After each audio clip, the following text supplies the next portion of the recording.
Hey, hey, hey, this is Seagrove, and today I'm here with Mike Fouchet to talk about skill inflation or the depreciation of skill. Um, so, Mike, why don't you tell us how long you've been playing and some of your accomplishments? Yeah, I've been playing for quite a long time since Nintendo took over, which was about 2004. That was kind of my first competitive season. I took a couple years off in between then and now, but have more or less kept up with the game in the last, 12, 13 years. Okay. Um, so back then, I played very competitively. I made top 32 at Worlds a couple times. I got top four at US Nationals back in 2008. And then since I've gotten back into the game competitively over the last couple years, I'm the only person that has made day two of Worlds every year via day one, which I think is a cool accomplishment. I don't Yeah, play a super a lot throughout the year. I go basically to enough League Cups regionals in order to get my day one invite, and then sure. just hope that I can make it through to day two. Very cool. So, when you started in 2004, I guess regionals were 2005, is that right when they started? Regionals, regionals. There was regionals in 2005. Yeah, that was Okay. the first year. Yeah. How big were they? Maybe. Well, so it was a little bit different because there was one date of regionals Okay. for the entire country for the entire year. So there was maybe Okay. seven or eight regionals, but they all happened the exact same day. So naturally, that lowered the attendance. Okay. But I don't know, maybe there'd be between 100 and 200 Okay. masters. And then in 2010, were you playing in 2010 or were you taking time off then? I played in one regional that year. I Hmm. forget which year.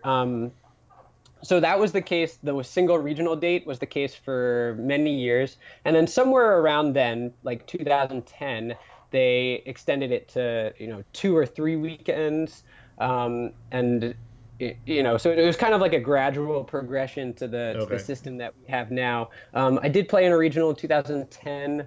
That was like the SP year, so I played Lux Chomp. That was obviously a little bit bigger, still not huge, maybe 300-ish Okay. if I remember correctly. And then today we have regionals like that are capped at 1,000 Right. and would It's would be insane. higher. So so that's what I've been thinking about is sort of how much the game has grown, and I've heard arguments on both sides of it, but I think it would make the game more difficult because you sort of have to go 7-2 at a lot of these regionals. And then the other side of the argument is, well, you are less likely to play a stronger player because there are just more people there. Right. What do you think about that? Is the game harder now, and why do you think that? I think the game is much harder now. Much like significantly harder. So when I got top four at nationals in 2008, just to give you like my own little personal comparison, like that was a really big accomplishment. That was really awesome. And I had my road to get there was quite difficult. So back then we played best of one Swiss, and then the top cut was much bigger. So we cut to top 64 out of, I forget exactly how many masters was at nationals, but maybe it was five, maybe like 600, 600.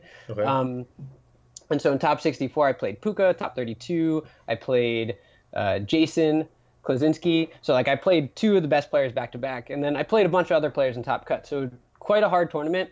But fast forward to last year, Philadelphia regionals.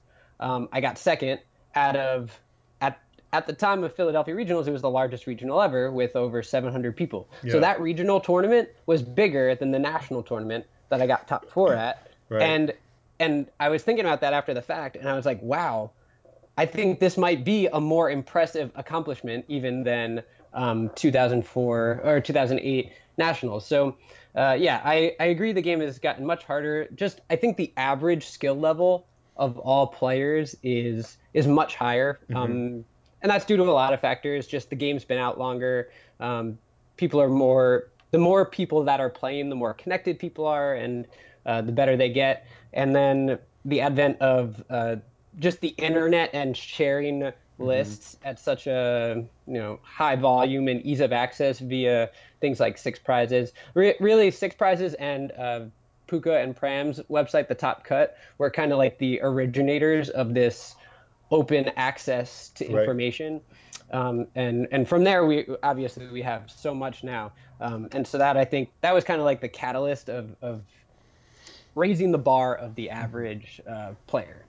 Okay, and I think when I came into the game, I saw people who were top eight, top four finishers at regionals who haven't gotten really close to repeating that again because I Mhm. believe the difficulty of the game has increased. Okay, so how do you get better over time? Like as the game is progressing and growing, how are you supposed to be keeping up with this skill level, and how are you raising yourself to the next tier level and the next tier level? Yeah, it's pretty difficult. And for to give you an idea, I feel like I've been at a just below kind of like the top level players for a long time. And I think for me, the only thing that's holding me back is I don't attend enough events Okay, to really like push me into like the level that like Paramwat and Sam Chen are and Ryan Sablehouse, like all those guys. They go to a lot of tournaments, they play a lot. I think like the biggest thing now today is regionals require you to play best of three, 50 minutes a lot. And so you kind of, there's like a skill in it, in and of itself, playing that format as opposed to playing best of one 30 minutes. yeah, I think a lot of my experience in the game comes from that because there was that was the format for so long of Swiss rounds. mhm. And so for me, that has been the most challenging aspect. Um, and I think for any player that's looking to move up in their tiers, that is something that they have to really consider is playing the format and the time limits and the constraints of whatever the tournaments are. It's not really just enough just to grind games. That'll get you obviously better and better, but to practice uh, in a tournament setting essentially. Okay, So that's me. I think in general you you need so kind of like one layer down from that. I feel like are players that are pretty good, that are in-game skill is good, their deck building skills are pretty good, but they don't have a robust network of players to work with. And I think that's like a really big deal, and we kind of see that with so much success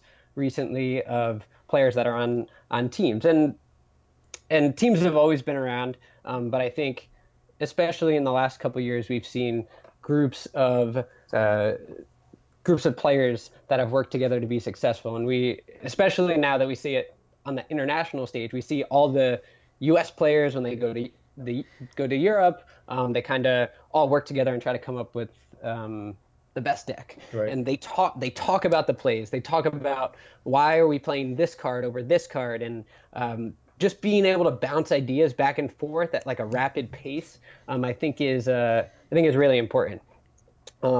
That's something I've been very lucky to have over the whole course of my career, and that was a big part of what got me to the level of the player that I am. So moving down, so before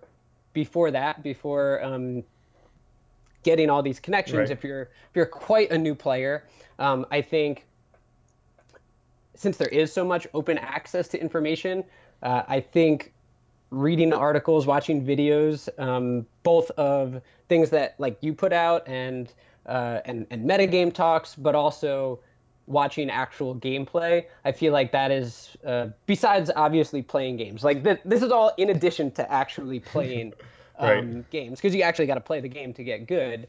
But uh, I think taking in content and analyzing it and critically thinking about it, thinking, why did he do this play? Why is he playing this card? Why is he playing this deck in this metagame?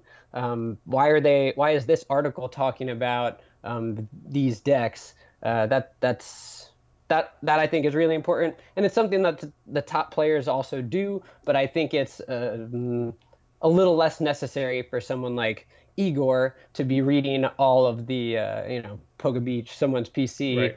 six prizes articles. But for someone that's kind of really trying to break in, that's really important because it gives you insight. So I don't know. Those are three things that come immediately to mind to me to help kind of bring you to that next level. Okay, awesome. I think that basically touches on what I wanted to get through, which was how the game has grown and changed and stuff, and improving as a player despite that. Do you have any words for people who maybe were feeling like they were doing better when the game was smaller and are now struggling? I know you mentioned like ways to improve, but any specific mindsets or anything like that? Any advice on that? Yeah. So kind of hitting back on the point of how there's so much open information. Back in the day, any good player could play a solid, consistent, good list and expect to do well at a tournament. Now, you can't really do that. You can't just expect to do well by playing, the same 60 cards that Christopher Szymanski just got top four at EU with, because everybody knows about that. Everybody knows generally how the deck works. Now, not everyone's going to play it perfectly or as good as Christopher, but everyone's kind of aware of that. So one thing that you can do to help give you an advantage is tweak those, like take a list like that, test it, and then change a couple cards. Now, don't just change a couple cards just to change a couple cards, but if your list is 2-3 cards different than what the normal 60, the standard 60 is, you're going to catch players by surprise because players are expecting to play against, a standard 60. Right. Real quick, I'll give you an example. I played a regional maybe 2010, and two of the biggest decks then were Gyarados, which attacked for 0 energy at the time, and there was a Jump Left deck that attacked for 1 energy. And the standard list of Jump Left only ran, I believe, 7 energy cards. And there was a Mr. Mime out that its ability couldn't be attacked by Pokemon that if your opponent didn't have 3 or more energy on them.